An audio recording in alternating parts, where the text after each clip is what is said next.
Right, good afternoon, Year 7. For today's practical, we're going to be testing the reaction of acids and alkalis. Now, for this practical, you do need to do it either in a sink or outside. Basically, somewhere where it doesn't matter if you make a massive amount of mess. Okay?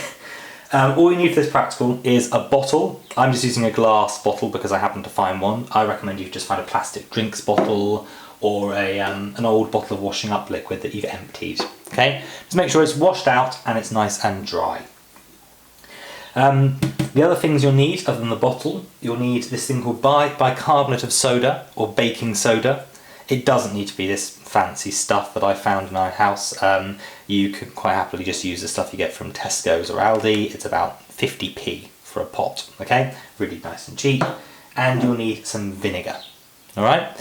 Now again, you probably want to use some cheaper vinegar, not like this stuff. This is about 80p for a bottle, not your parents' fancy vinegars, if they've got fancy vinegars. So this bicarbonate of soda is our base, okay, or our alkali, all right? And all you need to do with that is just put some of your alkali, which is a powder, into your bottle, okay? I'm just going to use a teaspoon. I'm just going to tap about a teaspoonful, bit by bit, into my bottle.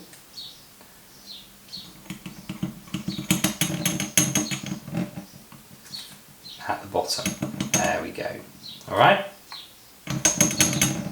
Again, you can do this at home. It's nice and simple, but make sure you're doing it somewhere where it won't matter if you make a mess. Alright? I'm just going to wipe the rest of that off the rim of the bottle. There. And the next step, because obviously this is a reaction between our acid and our alkali, is just to mix the two.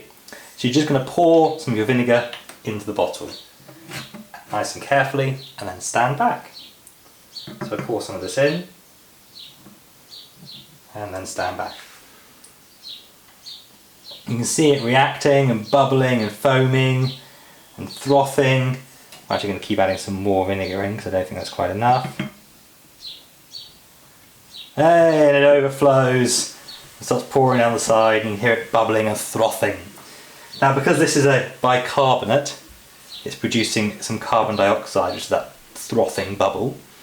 But if you put more of this in, or more of the vinegar in, you get more foaming. And the narrower the neck of your bottle, the higher the foam goes.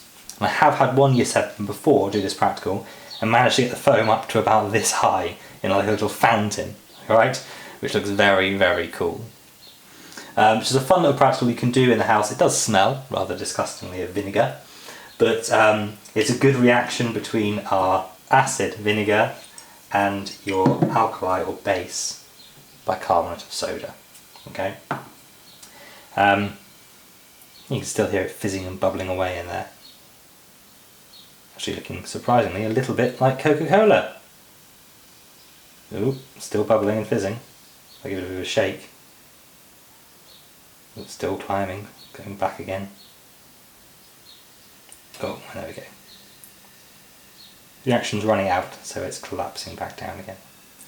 Still, see how big a mess you can make in your kitchen sink, and I hope you have fun doing that one as well.